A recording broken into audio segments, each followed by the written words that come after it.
마태복음 21장 18절로 22절까지 말씀 한 절씩 교독하겠습니다. 제가 먼저 18절 말씀 봅니다. 이른 아침에 성으로 들어오실 때에 시장하신지라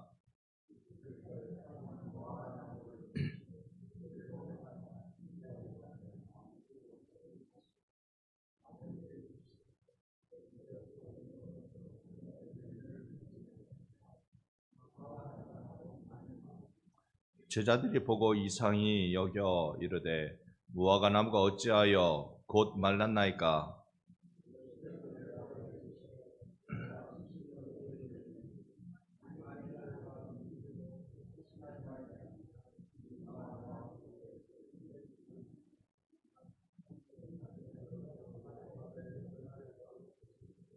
함께 봅니다. 너희가 기도할 때에 무엇이든지 믿고 구하는 것은 다 받으리라 하시니라. 아멘. 이 고난주간 맞아서 새벽 기도로 한 주를 예수님 따라가기로 작정하신 여러분을 축복하고 또 더 축복합니다. 우리가 고난주간을 통하여서 예수님의 행적을 뒤따라 살펴보는 시간을 가지려고 합니다. 그럴 때 우리가 그리스도의 제자로서 함께 은혜를 받을 것이며 또 사명을 감당할 힘을 얻게 될 것입니다. 흔히들 부부는 닮는다 그렇게 말들 합니다. 왜 닮을까요? 같이 사니까 닮지요. 함께 동행하니까 닮습니다. 고생도 같이 하고 걱정도 같이 하고 좋은 것도 함께 나누는 부부는 서로에게 깊은 영향을 주고 살기 때문에 닮을 것입니다. 우리가 예수님을 닮아갈 수 있는 비결, 그건 무엇일까요? 하나라고 믿습니다. 예수님과 동행하는 것, 예수님과 같이 걷는 것, 우리가 예수님의 발걸음을 흉내내고 그리고 우리가 그분의 언행을 따라하고 그분의 고난을 묵상하는 것, 그것이 우리가 예수님을 닮아가는 유일한 방법이라고 믿습니다. 그러니 이 고난주간이 여러분과 제가 예수 닮아가는 한 주간 되기를 소망합니다. 이 한 주간 우리는 다만 묵상하는 것이지만 그분을 닮아가는 한 주가 되기를, 또 그렇게 되기를 간절히 바라는 마음입니다. 내가 내 구주 예수를 닮아갈 수 있다면 이 한 주 동안 새벽잠 놓치는 것이 아깝지 않을 거라 생각합니다.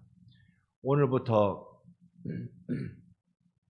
요일별로 고난주간 예수님의 하신 그 일을 따라 묵상하면서 조금씩 우리의 발걸음을 옮겨보고자 합니다.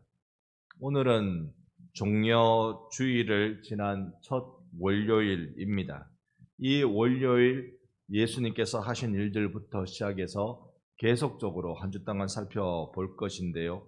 여러분께 한 도표를 보여드리면 이 매일 고난주간 동안 매일 어떤 일들이 있었는지를 잠시 보여주는 정리된 내용입니다. 너무 작아서요.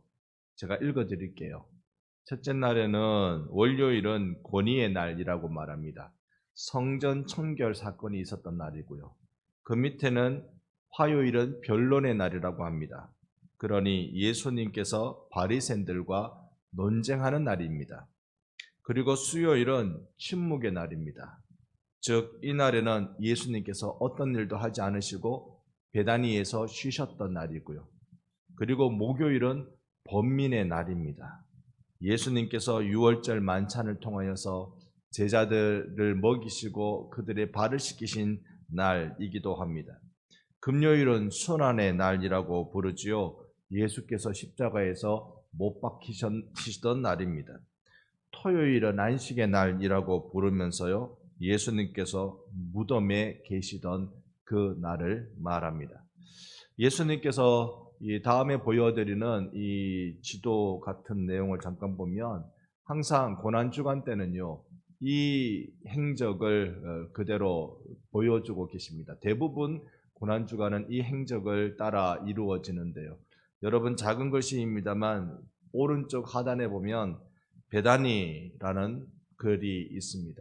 예수님은 베다니에서, 그리고 여기에 파란색, 노란색 되어 있는 게 이 성전입니다. 성전의 모습을 그려내고 있는데요. 여기에 예루살렘 전체의 성전, 이렇게 해서 예수님께서 이 길을 걸으시면서 당신의 마지막 고난주간의 길을 우리를 위해서 이루어내셨습니다. 저는 이걸 보면서요, 예수님께서 항상 베다니를 기점으로 출발하셨단 말이에요. 왜 베다니일까? 이 예루살렘을 다니기 편하려면 어느 좀 더 가까이 또는 이 예루살렘 아니면 좋을 텐데 왜 좀 떨어져 있는, 물론 안식일에 걸어갈 만한 그런 거리가 됩니다만은 왜 베다니일까? 여러분 잘 알고 계시지요. 베다니에 누가 있습니까?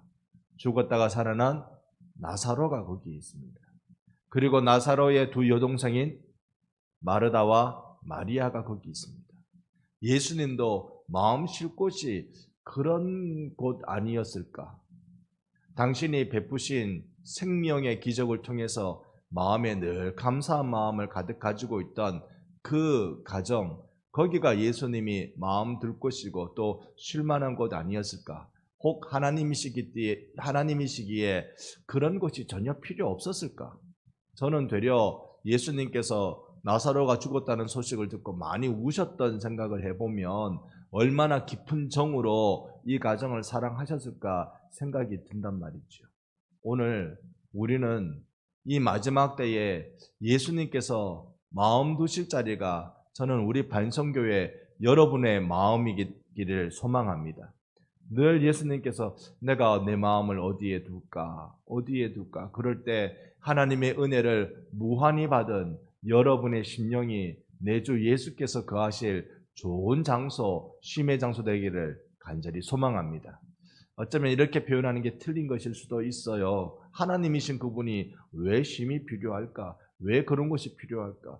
그런데 하나님도 천지를 창조하시고 당신이 창조하신 작품 보며 마지막 날은 쉬셨다 하셨거든요. 오늘 우리에게 구원을 주신 하나님께서, 예수님께서 내가 이루어놓은 이 구원의 일을 저 마음밭이, 이 마음밭이 이토록 아름답게 이루고 있었네. 예수님의 관심이, 예수님의 눈길이 여러분의 심령밭에 가득하기를 예수님 이름으로 축복합니다. 아멘. 그래서 이제 오늘 이 말씀들을 통해서 잠깐 우리가 묵상하고 첫째 날, 우리 권위의 날로 알려진 이 첫째 날 예수님이 무엇을 하셨는지를 잠깐 묵상하고 우리 기도하려고 합니다. 성경을 말씀을 보니까 오늘 이 무화과 저주 사건 앞과 뒤로 이렇게 말씀이 기록되어져 있는데요. 여러분 성경을 펴신 대로 또는 화면에 보이는 대로 이 21장 12절과 13절 그리고 23절 이렇게 되어 있는 걸 우리가 한번 볼 필요가 있습니다. 제가 12절, 여러분 13절. 예수께서 성전에 들어가사 성전 안에서 매매하는 모든 사람들을 내쫓으시며 돈 바꾸는 사람들의 상과 비둘기 파는 사람들의 의자를 둘러 엎으시고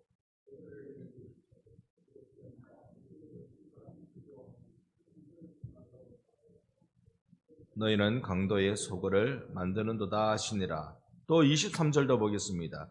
예수께서 함께 봅니다. 예수께서 성전에 들어가 가르치실 때 제사장들과 백성의 장로들이 나와 이르되 내가 무슨 권위로 이런 일을 하느냐, 또 누가 이 권위를 주었느냐.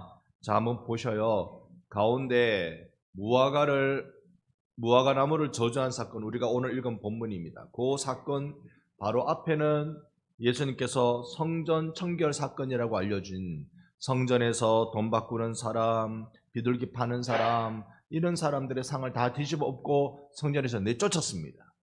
그리고 하신 말씀이 내 집은 뭐하는 집이다? 만민이 기도하는 집이다. 그 다음에 무화과 저주 사건이 있고 바로 다음에 또 이어서 성전에 들어가서 예수님이 가르치시는데 대제사장들, 장로들과 더불어서 권위 논쟁을 하시는 것을 봅니다. 이 권위 논쟁은 당시의 종교 지도자들이 예수님께 따져 물어요. 당신이 무슨 권위로 이렇게 뒤집어 놨냐는 거예요. 당신이 무슨 권위로 이 성전에서 일어나고 있는 이 일을 이 성전을 왜 뒤집어 놨느냐고 따지는 거죠. 예수님이 이렇게 대답을 합니다. 질문으로 대답을 대신하는데요. 그러면 나도 한 가지 묻겠다. 세례 요한은 하늘로부터냐 땅으로부터냐? 그러니까 세례 요한의 권위가 하늘로부터 부여받은 것이냐 땅에서 그저 온 것이냐라고 묻는 겁니다. 그때 이 종교 지도자들은 대답을 못해요. 하늘로부터라고 했다가는 왜 세례 요한 안 따느냐고 따져 물을 거고, 땅으로부터 했다가는 세례 요한이 당시에 꽤나 중요한 종교 지도자 부흥사였는데 그를 백성들이 다 존경하는데 백성들로부터 비난받을까 봐 말 못하고 권위 논쟁을 하고 계시는 거예요. 진짜 권위는 하늘로부터 내려오는 것입니다. 예수님의 권위가 이런 거라고 말씀하고 지금 계시는 거예요. 이 성전을 뒤집어 엎을 수 있는 권위를 예수께서 가지고 계시다. 왜냐? 이건 하늘로부터 온 권위니까 라고 말씀해주고 계시는 겁니다. 오늘 예수께서 여러분에게 하늘문 열어주는 은혜가 있기를 소망합니다. 하늘문, 하늘의 권위를 가지고 계신 예수께서 하늘문 열어주시사 우리로 은혜 받게 하시고 예수 닮아가게 하시고 고난주간 우리 스스로를 주 예수의 이름으로 돌아보는 놀라운 은혜의 시간이 되기를 주 예수의 이름으로 축복합니다. 이렇게 예수님께서 이 권위 논쟁을 하시고 그 중간에 성전과 성전에 있었던 일들 그 가운데에 21장 19절에 보니까요, 무화과를 보십니다. 길가에서 한 무화과 나무를 보시고 그리로 가사 잎사귀밖에 아무것도 찾지 못하시고 나무에게 이르시되 이제부터 영원토록 네가 열매를 맺지 못하리라 하시니 무화과 나무가 곧 마른지라. 이때 예수님께서 이렇게 다니실 때 6월절 전후니까요, 바로 전이니까 3월 내지 4월입니다. 우리가 부활절 날짜 계산하는 법 잘 아실 겁니다. 춘분이 지나고 만월이 있고 그 다음에 맞이하는 첫 주일이 부활절입니다. 6월절도 그 어간쯤 됩니다. 그러니까 항상 요즘 우리가 쓰는 달력으로 보면 3월 아니면 4월입니다. 올해는 3월에 부활절이 있습니다. 3월 아니면 4월. 그런데 무화과라는 나무는 열매를요 6월이나 7월쯤에 열매를 맺는데요. 열매 맺을 때가 아닌데 예수님이 여기서 이 우물에서 숭늉을 찾고 계시는 겁니다. 이거 그저 우물에서 숭늉 찾는 예수님의 이상한 반응으로 여기실 것이 아니라 예수님이 무화과 나무 하나를 이렇게 저주해서 바짝 마르게 만드신 이유는 이 무화과를 통해서 우리에게 알려주시고자 하는 중요한 교훈이 있기 때문에 그런 것이겠지요. 그 교훈이 무엇입니까? 열매 맺지 못하는 나무, 열매 못 맺는 그 무화과는 곧 마른다라는 것입니다. 우리 성도들에게 있어서 열매는 무엇일까? 당시의 종교 지도자들은요, 말만 많이 해요. 말만 많이 해요. 어제 우리가 오후 예배 때 헌신 예배 드리면서 들었죠. 주둥이로 다 때우는, 말만 많이 하는 거, 말만 많이 하는 거. 입만 무성하는, 소리만 많이 났지 거기에 먹을 만한 열매가 없는 거죠. 그러니까 열매 못 맺는 종교 지도자를 향해서 예수님이 책망하고 계시는 장면입니다. 이걸 우리로 돌아보면 우리가 어리석은 성도가 되고 있는 건 아닌가 생각해 봐야 할 것입니다. 교회에 논쟁 많이 하면 안 되죠. 어리석은 짓입니다. 말을 많이 하는 것이 아닙니다. 말은 목사만 좀 많이 합시다. 설교를 해야 되니. 여러분, 교회에 우리 목사이건 모든 직분자이건 우리가 진짜 관심 기울일 것은 열매 맺는 일인 줄 믿습니다. 열매 맺는 일 해야 됩니다. 무화과 나무에는 무화과 맺어야 돼요. 무화과 맺어야 돼요. 그래서 성전 생활을 이야기할 때 예수님이 뭐가 없으면 안 된다고 알려주시는 겁니까? 열매가 없으면 안 된다는 거예요. 성전에서 이 말 저 말 막 장사도 하고 짐승도 갖다 놓고 비둘기도 파고 팔고 왁작지껄 하는 일로 만들어 놔놓고는 여기에 열매가 없다는 거예요. 열매가 없다는 거예요. 오늘 우리가 혹 이런 사람들까 봐 두려운 마음으로 말씀 앞에 좀 서 보십시다. 제가 계속 21절 22절 보겠습니다. 예수께서 대답하여 이르시되 내가 진실로 너희에게 이르노니 만일 너희가 믿음이 있고 의심하지 아니하면 이 무화과 나무에게 된 이런 일만 할 뿐 아니라 이 산더러 들려 바다에 던져지라 하여도 될 것이요. 같이 22절 봅니다. 너희가 기도할 때에 무엇이든지 믿고 구하는 것은 다 받으리라 하시니라. 아멘. 아멘. 뭐가 열매라는 거지요? 기도하고 응답받는 게 열매라고요. 성도에게 있어서 뭐가 열매냐? 기도하고 응답받는 거, 이거 열매라고요.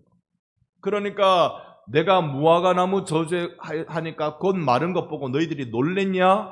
너희들이 놀랬냐? 너희들이 의심하지 않고 믿고 구하면 이거보다 더 큰 것도 보리라. 더 큰 것도 하리라. 기도할 때에 무엇이든지 믿고 구하는 것은 다 받으리라. 이대로 여러분 믿으시기를 축복합니다. 그래서 우리가 고난주간을 통해서 주님이 우리에게 저는 축복을 보여주신다고 믿습니다.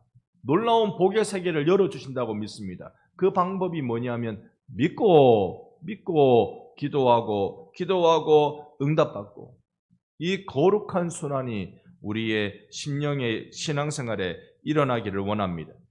여기와 똑같은 본문, 이런 걸 병행구절이라고 부르는데요, 우리 관주라고 그렇게 부르기도 합니다. 마가복음에 이게 그대로 드러납니다. 마가복음 11장 24절로 25절에 보면 우리가 맺어야 될 열매가 무엇인지 더 구체적으로, 우리가 뭘 기도하고 응답받아야 되는지, 고난주간에 뭘 기도하고 응답받아야 되는지 구체적으로 우리에게 보여주는 말씀입니다. 마가복음 11장 24절과 25절 한 절씩 교독합니다. 제가 24절.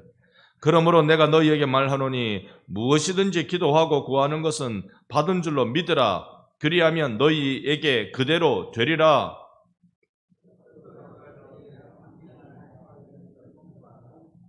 그리하여야 하늘에 계신 너희 아버지께서도 너희 허물을 사하여 주시리라 하시니라. 아멘. 다시 24절. 24절 보면 무엇이든지 기도하고 구하는 것은 받은 줄로 믿으라. 이게 우리가 앞에 본 그 말씀하고 똑같잖아요. 그런데 무엇이든지 기도하고 응답받아라 라고 말하는데 구체적으로 뭘 기도해야 되느냐? 무엇이든지라고 말씀하시니 모든 것인데, 정말 우리가 성도가 진짜 맺어야 될 구체적인 열매가 뭐냐? 그게 25절이 알려주고 있어요. 서서 기도할 때 아무에게나 혐의가 있거든. 마음에 꺼리는 게 있거든. 이게 그 사람을 대항하다라는 뜻입니다. 그 사람을 대적하다, 대항하다는 뜻인데, 내가 누군가에게 대항하고 대적하는 마음이 딱 생각나거든. 어떻게 해버려라? 어떻게 해버려라? 여러분 용서하시기를 바랍니다. 우리가 진짜 맺어야 될 열매는 내가 기도하고 응답받아야 될 건 뭐냐 하면, 고난주간을 맞이해서 진정으로 내가 기도하고 응답받아야 될 게 뭐냐 하면, 내 마음에 걸림이 되는 사람을 어떻게 해라? 용서해라. 예수님이 이 병행구절로 우리에게 알려주시는 거, 왜 무화과 나무를 저주해가지고 바짝 마르게 만드셨나요? 이걸 보면서 성도들이 맺어야 될 열매, 그걸 보여주고 싶으신 거예요. 우리가 맺어야 될 열매는 용서라는 거예요. 고난주간에 예수님이 십자가의 길을 걷습니다. 예수님이 이 땅에 오신 이유가 무엇입니까? 이 땅에 오신 이유가 용서를 이루기 위해서예요. 사랑은요, 용서로 표현되는 겁니다. 하나님의 거룩함은 용서로 표현되는 겁니다. 여러분, 우리 어렵지만요, 이런 주제 이야기하는 것이 저 자신도 힘듭니다만은, 여러분, 우리 용서하고 삽시다. 그게 잘 안 되니 기도해야 되는 거예요. 하나님, 나 용서할 마음 주세요. 믿고 기도하면 받는 줄로 믿습니다. 하나님, 나 용서할 마음 주세요. 세월 지나면 지날수록요, 우리 자꾸 미워하는 마음이 자랍니다. 내가 이 사람이 믿고 저 사람이 믿고, 한 사람이 미운데 세월 지날수록 더 믿고 이젠 꼴도 보기 싫고. 교회 다니면 이런 마음 없습니까? 여러분에게는 이런 마음 없습니까? 내가 저 사람 처음에 조금 믿다가 좀 더 지나보니 조금 더 믿다가 에이 진짜 꼴 보기 싫다, 천국에서도 안 보면 좋겠다. 여러분에게는 그런 마음 없습니까? 여러분, 이때 우리가 어떻게 해야 된다고요? 기도하고. 근데 기도할 때 의심하지 말고 믿고 기도하고, 예수님을 믿고 예수님이 내 죄도 탕감해 주셨는데 내가 저 사람의 죄를 어찌 탕감 못하리요? 우리가 주기도문 외울 때도 그렇게 외우지 않습니까? 우리가 우리의 죄를 사하여 준 것처럼 우리의 죄를 용서해 달라고. 내가 저 사람의 죄를 용서해 준 것처럼 주님 내 죄를 용서해 달라고. 우리가 기도할 때도 그렇게 기도합니다. 예수님이 걸어가신 길을 보면 누가복음 23장에 이렇게 말씀합니다. 제가 33절, 여러분이 34절을 받아주시기 바랍니다. 누가복음 23장 33절. 해골이라 하는 곳에 이르러 거기서 예수를 십자가에 못 박고 두 행악자도 그렇게 하니 하나는 우편에 하나는 좌편에 있더라.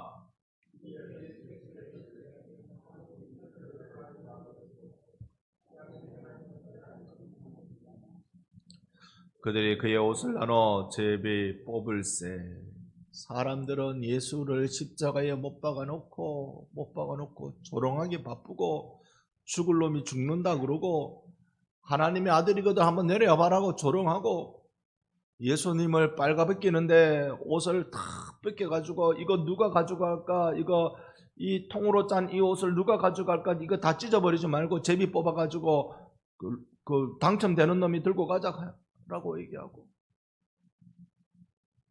예수님이 가신 면류관 쓴 거 당연히 여기고 양손에 못 박은 것도 당연히 여기고 양발에 못을 박은 것도 당연히 여기고 옆구리에 창을 찌르 넣는 것도 죽을 죄인이니 창으로 푹 찔러야지. 그때 예수님은 어떻게 반응하십니까? 아버지, 저들을 사하여 주옵소서. 자기들이 하는 것을 알지 못함입니다. 십자가에 걸으면서 예수님이 보여주신 게 무엇이었을까요? 용서였습니다. 초대교회 기독교 역사상 최초의 순교자는 제자들 속에 나온 게 아니라 집사에서 먼저 나왔습니다. 사도행전 7장 59절 60절, 제가 59절 여러분 60절 봅니다. 그들이 돌로 스데반을 치니 스데반이 부르짖어 이르되 주 예수여 내 영혼을 받으시옵소서 하고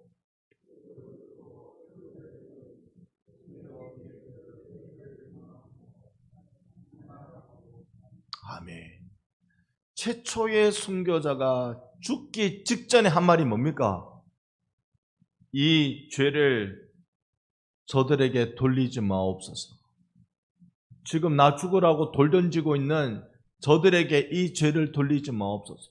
스데반이 지금 용서하고 있는 거예요. 예수님도 죽기 전에 하신 게 뭐냐면 용서하시는 거예요. 스데반도 죽기 전에 한 게 뭐냐면 용서하는 거예요. 그러니 부디 사랑하는 반성교회 성도 여러분 죽기 전에 용서하고 죽으시기 바랍니다. 용서하고 천국 가세요. 이 마음속에 원한과 원망과 이 모든 것들을 다 끌어안고 천국 가지 마시고 여러분 우리가 죽기 전에 해야 할 게 용서입니다. 용서. 여러분의 남편을 용서하시고 여러분의 아내를 용서하세요. 여러분 교회에 누구누구를 용서하시고 이웃에 누구누구를 용서하세요. 끌고 가지 마세요. 죽을 때까지 끌고 가지 마세요. 그거 끌고 갈수록 내 영이 묶여있는 겁니다.